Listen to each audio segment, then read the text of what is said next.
नमस्कार। आज हम बात करेंगे उस ऐप के बारे में जो हमारी ज़िंदगी का एक अभिन्न अंग बन चुका है। हमारी रोज़मर्रा की ज़िंदगी में हम उसे कई बार यूज़ करते हैं। मैं बात कर रहा हूँ व्हाट्सएप की। आज की डेट में दुनिया में 2 बिलियन से ज़्यादा व्हाट्सएप यूज़र्स हैं। मतलब पूरी जो दुनिया की आबादी है उसका 25%, मतलब 1/4 ऑफ टोटल वर्ल्ड पॉपुलेशन आज की डेट में व्हाट्सएप यूज़ करती है। अब अगर कोई ऐप इतना बड़ा है तो उसके लिए एक उसके पीछे एक बहुत अच्छी कंपनी होनी चाहिए, बहुत बड़ी कंपनी होनी चाहिए जो उसे मैनेज कर सके। और अगर कोई कंपनी है तो उसमें प्रॉफिट और लॉस की भी बात आएगी। व्हाट्सएप ना तो कोई ऐड दिखाता है, ना कोई पैसे चार्ज करता है, तो फिर आखिर वो कमाई कहाँ से करता है इस पूरी कंपनी को चलाने के लिए। आज हम इसी के बारे में डिस्कस करेंगे। व्हाट्सएप बनाया गया था साल 2009 में जॉन कॉम और ब्रायन एक्टन के द्वारा। ये दोनों इससे पहले 9 साल तक याहू कंपनी में साथ में काम कर चुके थे और याहू की जॉब छोड़ने के बाद में इन्होंने ट्विटर और फेसबुक दोनों में ही जॉब के लिए अप्लाई किया, लेकिन दोनों जगह से इन्हें रिजेक्ट कर दिया गया। ये बात और है कि इनके बनाए हुए व्हाट्सएप को फेसबुक ने ही 2014 में $19 बिलियन में खरीदा था। इसके बनने की जो कहानी है वो बड़ी मज़ेदार सी है। बेसिकली जो जॉन कॉम थे उनका आदत था जिम जाने का। वो रेगुलरली जिम जाया करते थे और जब वो जिम जाते थे तो वो अपना फ़ोन यूज़ नहीं करते थे। आजकल ज़्यादातर लोग जो जिम जाते हैं वो एक्सरसाइज से ज़्यादा तो फ़ोन यूज़ करते हैं फ़ोटोज़ खींचने में, बट जॉन कॉम जो थे वो जिम में फ़ोन यूज़ नहीं करते थे। ऐसे में कई बार होता था कि उनके पास कोई दोस्त कॉल कर रहा है, कुछ कर रहा है, वो उसे मिस कर देते थे। तो इन्होंने सोचा कि कोई एक ऐसा ऐप बनाया जाए जिससे इनके जो दोस्त हैं उनको ये पता चल जाए कि ये एक स्पेसिफिक टाइम पे क्या कर रहे हैं, ताकि कोई भी कॉल या ऐसी इंपॉर्टेंट चीज़ इनसे मिस ना हो।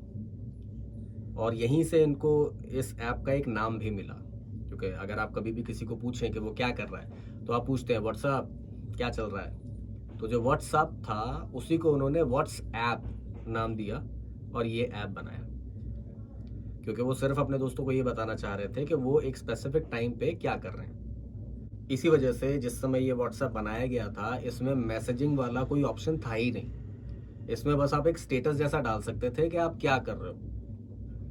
आज की डेट में आप व्हाट्सएप प्रोफाइल में जैसे अबाउट सेक्शन होता है ना, कि आप फोटो लगाते हैं उसके बाद अपने बारे में कुछ लिखते हैं अबाउट, उसमें कुछ वैसा ही था, सिर्फ कि आपने सिर्फ एक चीज अपडेट कर दी है एक ऐप पे कि आप इस समय ये कर रहे हो। आपको कोई उसमें रिप्लाई नहीं कर सकता, आप किसी को मैसेज नहीं भेज रहे, बस आप स्टेटस अपडेट कर रहे हो कि मैं इस समय ये कर रहा हूँ। लेकिन लोग तो होते हैं समझदार, इन्होंने इस स्टेटस वाले जो फीचर था, जो अबाउट टाइप का फीचर था, इसी को एज ए मैसेज यूज करना शुरू कर दिया। कैसे? मान लो कि मैंने स्टेटस लगाया कि मैं रेस्टोरेंट जा रहा हूं, तो मेरे दोस्त स्टेटस लगा देंगे कि कौन सा रेस्टोरेंट। फिर मैं स्टेटस लगा दूंगा कि एबीसी रेस्टोरेंट, तो दोस्त बोलेंगे ठीक है, उस वो स्टेटस लगा देंगे कि 8 बजे मिलते हैं। तो ये आप लगा स्टेटस रहे, एक दूसरे को मैसेजेस नहीं भेज रहे, लेकिन हाँ आप एक दूसरे से बात कर पा रहे हैं एक तरीके से। तो इस तरीके से ये मैसेजिंग की जो चीज़ थी ये व्हाट्सएप में होने लगी थी, क्योंकि नोटिफिकेशन तो आ ही जाते थे कि भाई स्टेटस अपडेट किया किसी ने, उसका नोटिफिकेशन आया, तो एक मैसेज के तरीके से ही काम करता था वो। अब जब ये चीज़ जो ऐप बनाने वाले थे उनको पता चली, तो उन्होंने सोचा कि जब लोग इसको एक मैसेजिंग ऐप के तरीके से यूज़ कर रहे हैं तो हम भी इसको एक मैसेजिंग ऐप क्यों ना बना दें। उस समय जो मैसेज भेजे जाते थे वो सिर्फ एसएमएस के थ्रू भेजे जाते थे और वो एसएमएस भेजना काफ़ी महंगा होता था। अगर आप कहें कि एक मैसेज, अगर किसी को आपने 4-5 मैसेज कर दिए तो जितने के मैसेज का चार्ज हो गया उतने में तो आप फ़ोन पे बात कर लेते। उस समय अगर फ्री मैसेजिंग की बात की जाए तो सिर्फ उसके नाम पे एक ही चीज़ होती थी, उसे कहते थे बीबीएम, ब्लैकबेरी मैसेंजर। लेकिन उसके साथ में भी एक प्रॉब्लम थी कि उसे सिर्फ वही लोग यूज़ कर सकते थे जिनके पास ब्लैकबेरी फ़ोन हो। तो जिसके पास ब्लैकबेरी फ़ोन है वो दूसरे ब्लैकबेरी फ़ोन वाले को बीबीएम के थ्रू फ्री मैसेज कर सकता था।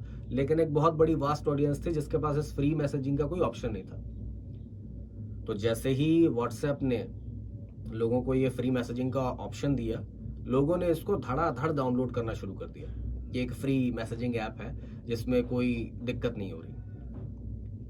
और ये एक माउथ पब्लिसिटी हुई, एक इंसान ने दूसरे को बताया, दूसरे ने तीसरे को बताया, ऐसे ही करते करते धीरे धीरे धीरे धीरे 1-2 लाख तक डाउनलोड्स हो गए व्हाट्सएप के, बिना किसी ऐड के, बिना किसी प्रमोशन के।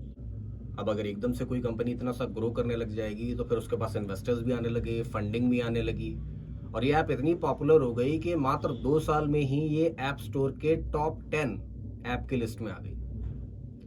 वो बात और है कि ये अमेरिका में इतनी पॉपुलर नहीं हुई, क्योंकि जिस समय ये बना था 2009 में, तब में अमेरिका के जो कॉल और मैसेजिंग रेट्स थे वो काफ़ी कम थे। इवन उनके पास ऐसे भी कई सारे प्लान्स थे जिसमें फ्री मिनट्स, फ्री मैसेजेस मिलते थे। तो व्हाट्सएप जो था वो यूएस में उतना सक्सेसफुल नहीं हुआ था, लेकिन बाकी पूरी दुनिया में धमाल मचा रहा था। अब जैसे मैंने बताया कि ये एक बंदे ने सोचा, उस हिसाब से बनाया, तो एक छोटी सी टीम थी जिसमें बहुत थोड़े से लोग थे। ना तो उनको कोई मार्केटिंग करनी पड़ रही थी, ना कुछ खर्चा करना पड़ रहा था, बस वर्ड ऑफ माउथ के थ्रू काम चल रहा था। लेकिन अगर खर्चे की बात की जाए तो सबको फ्री मैसेज देने वाली, मैसेज की सुविधा देने वाली जो कंपनी थी, उसका खुद का सबसे बड़ा खर्चा एसएमएस का ही था। अब आप सोचेंगे ये कैसे? भाई, जब भी आप व्हाट्सएप इंस्टॉल करते हैं तो वो एक वेरिफिकेशन कोड भेजता है आपको एसएमएस के थ्रू। रीइंस्टॉल करें, कुछ भी करें, जब भी आप व्हाट्सएप को अपने फ़ोन में लगाएंगे, चालू करेंगे, पहली बार यूज़ करेंगे, तो वेरिफिकेशन के लिए आपको एसएमएस ही भेजा जाएगा व्हाट्सएप के द्वारा। तो ऑब्वियसली अगर वो एसएमएस भेज रहे हैं तो उनको तो पैसा देना है ना एसएमएस का। तो इस वजह से व्हाट्सएप का जो सबसे बड़ा खर्चा था वो एसएमएस का ही था। अब ऐप स्टोर में टॉप 10 की लिस्ट में आ गए हो तो आप सोच सकते हो कितने ही डाउनलोड्स हो गए होंगे, तो कितने ही मैसेजेस भेजे गए होंगे, कितने रीइंस्टॉल करे होंगे। तो ये उनका मेन खर्चा हो गया था उस समय। अब अगर खर्चा हो रहा है तो उसके लिए पैसा तो चाहिए, और जैसा मैंने बताया कि कोई ऐड नहीं कर रहे, कुछ नहीं कर रहे, तो कहाँ से आएगा पैसा? इन्वेस्टर्स थे लेकिन इतने भी नहीं थे, और इतना भी डाइल्यूट उन्होंने नहीं किया था कि बहुत सारा पैसा आ जाए।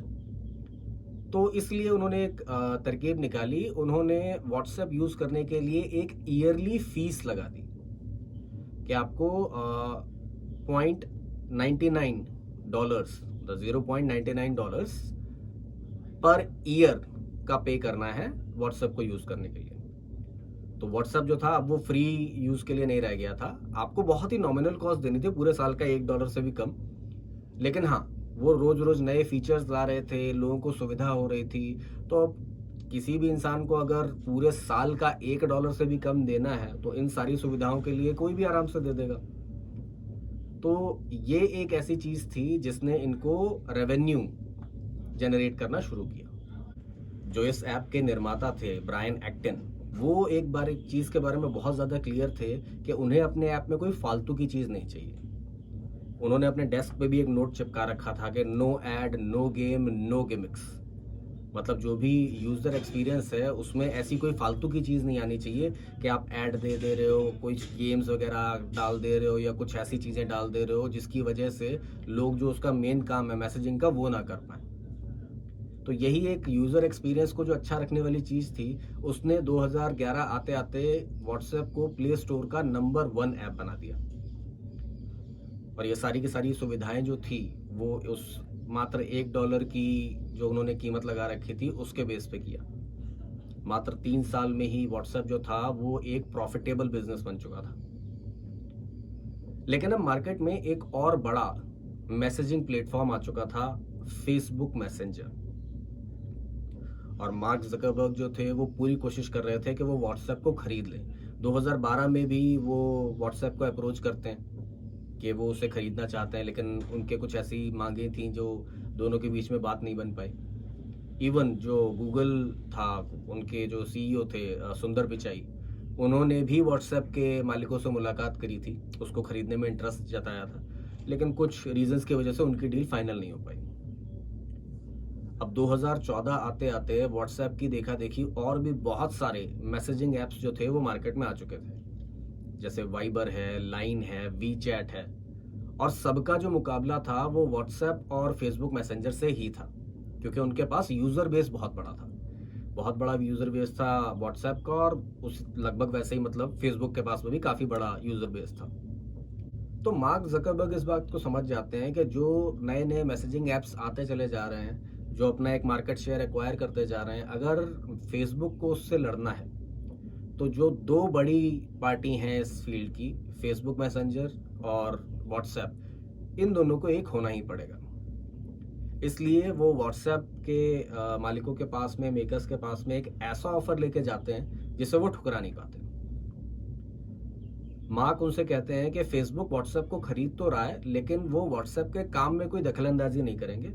बस कंपनी, फेसबुक कंपनी जो है वो व्हाट्सएप को ओन करेगी, लेकिन आप जैसे काम करते हो आप वैसे ही काम करते हो, आपको किसी तरीके से परेशान नहीं किया जाएगा। और ये सब होने के बाद भी, बिकॉज हम आपको खरीद रहे हैं, आपको $19 बिलियन का अमाउंट दिया जाएगा। जो ब्रायन एक्टन थे और जैन कॉम थे, वो इसको नहीं ठुकरा पाते, क्योंकि उनको दिखता है कि भाई पूरी जैसे काम कर रहे हैं, पूरी आज़ादी से वैसे ही काम करने को मिल रहा है, और रातों रात वो बिलियनियर्स बन रहे थे। तो फाइनली 2014 में फेसबुक व्हाट्सएप को खरीद लेता है, और अब जितने भी फेसबुक के लोग, व्हाट्सएप के लोग थे, वो फेसबुक के एम्प्लॉय हो जाते हैं। अब क्योंकि पूरा का पूरा जो हक था वो अभी भी व्हाट्सएप बनाने वालों के ऊपर ही था, वो अपनी स्ट्रेटजीज जो थी उन्हें यूज़र फ्रेंडली और लोगों के लिए इजी टू यूज़ ही रखना चाहते थे। इसी वजह से 2016 में व्हाट्सएप घोषणा करता है कि वो अपनी जो $0.99 की फ़ीस थी, $1 के अराउंड की फ़ीस थी, वो भी ख़त्म कर रहा है और एकदम फ्री टू यूज़ ऐप बन गया। ऐसा बेसिकली वो इसलिए करते हैं क्योंकि माना कि $1 के कम से भी कम की फ़ीस थी, लेकिन उसको पे करने के लिए क्रेडिट कार्ड जैसी चीज़ों की ज़रूरत होती थी, जो भारत जैसे कई देश थे जिसमें सबके पास अवेलेबल नहीं थी। और अमाउंट चाहे कितना ही छोटा क्यों ना हो, भाई कार्ड की पूरी डिटेल्स तो देनी ही पड़ेंगी, तो सिक्योरिटी कंसर्न्स भी होते थे। तो इसी वजह से कई लोग उसको डाउनलोड करने में, सब्सक्राइब करने में थोड़ा हिचकिचाते थे। जैसे ही वो फ्री टू यूज़ हुआ, उसका यूज़ और कहीं ज़्यादा बढ़ गया। जैसा कि मैंने बताया, आज तो वो 1/4 दुनिया यूज़ कर रही है। अब यूज़र बेस तो बढ़ गया, लेकिन अब जब एकमात्र कमाई का जो सोर्स था वही हट गया, तो कमाई कैसे की जाए। अब फेसबुक जो था वो अब उसकी पेरेंट कंपनी बन चुका था, उसका मालिक बन चुका था, तो अब उनके ऊपर भी प्रेशर था कि $19 बिलियन का इन्वेस्टमेंट किया गया है, तो किसी तरीके से प्रॉफिट तो कमाया जाए। इसके लिए वो व्हाट्सएप का जो यूज़र डेटा था और जो प्राइवेसी पॉलिसीज़ वगैरह थी, उनको कुछ बदलना चाहते थे, बदलाव लाना चाहते थे फेसबुक जो था वो व्हाट्सएप में। और इसी की वजह से फेसबुक के ओनर और व्हाट्सएप के ओनर्स जो थे, इसमें काफ़ी टकराव हो रहा था।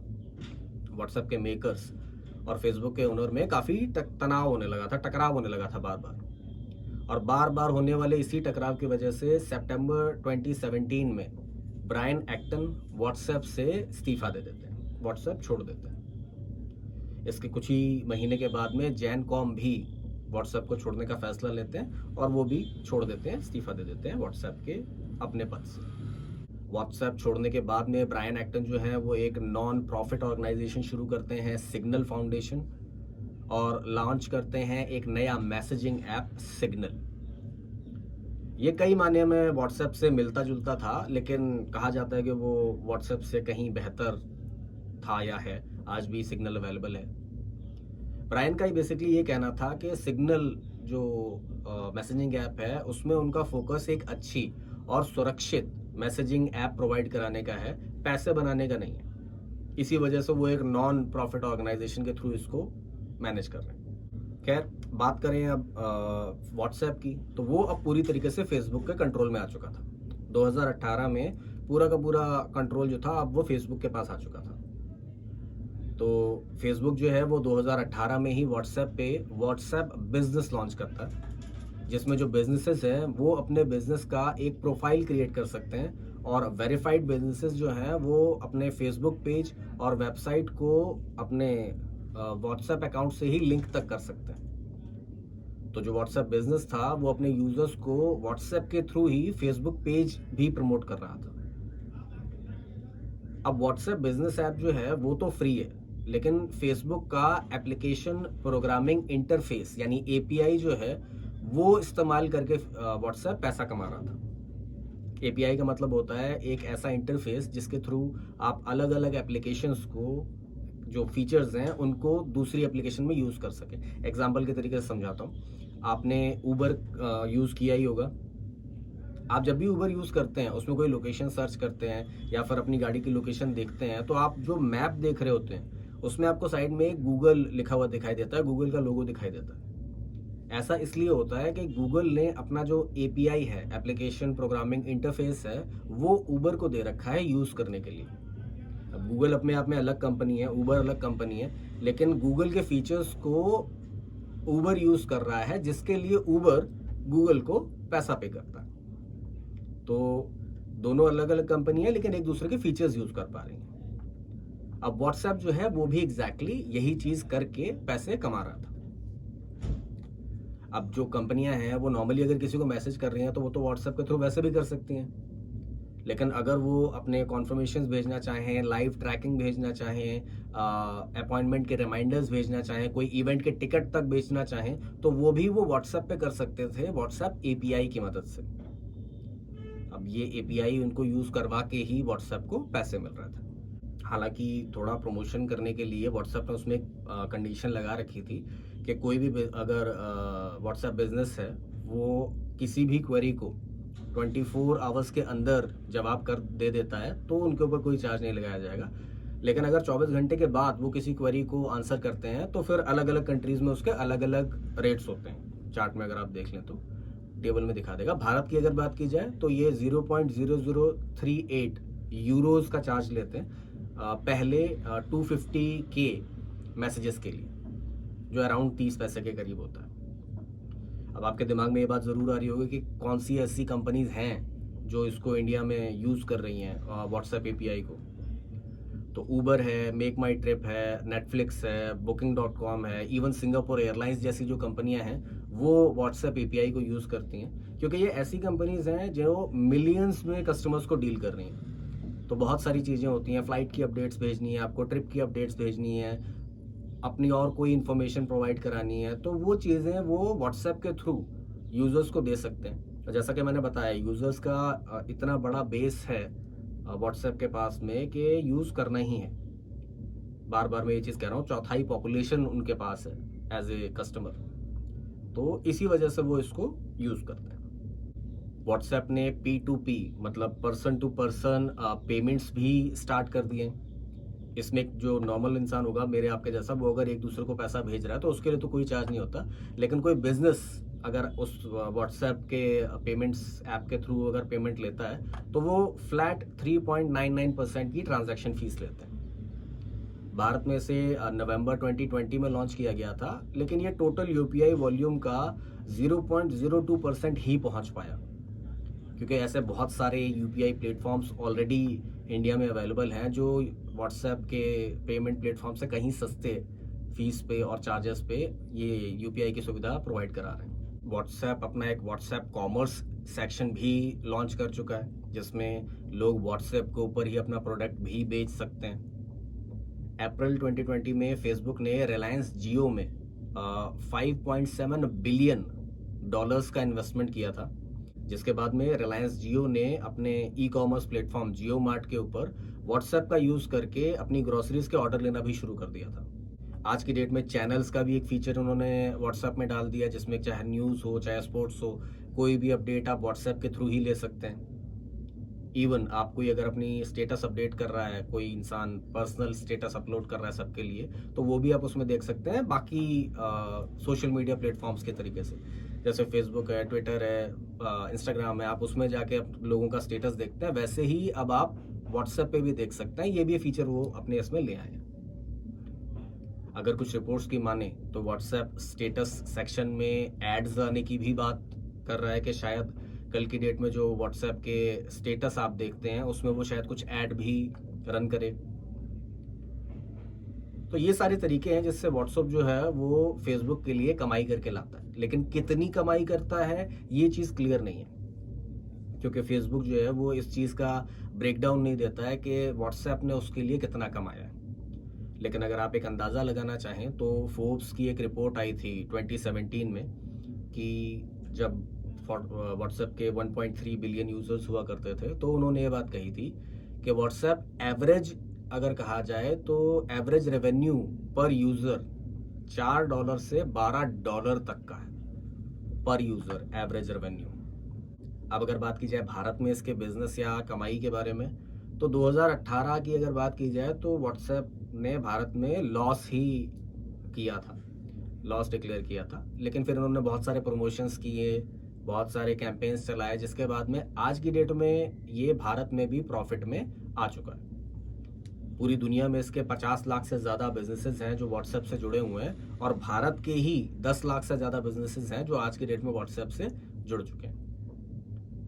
तो अब चाहे मैसेज हो, चाहे कॉल हो, पेमेंट्स हो, चाहे परचेज हो, सब कुछ अब आज की डेट में व्हाट्सएप पे ही अवेलेबल है।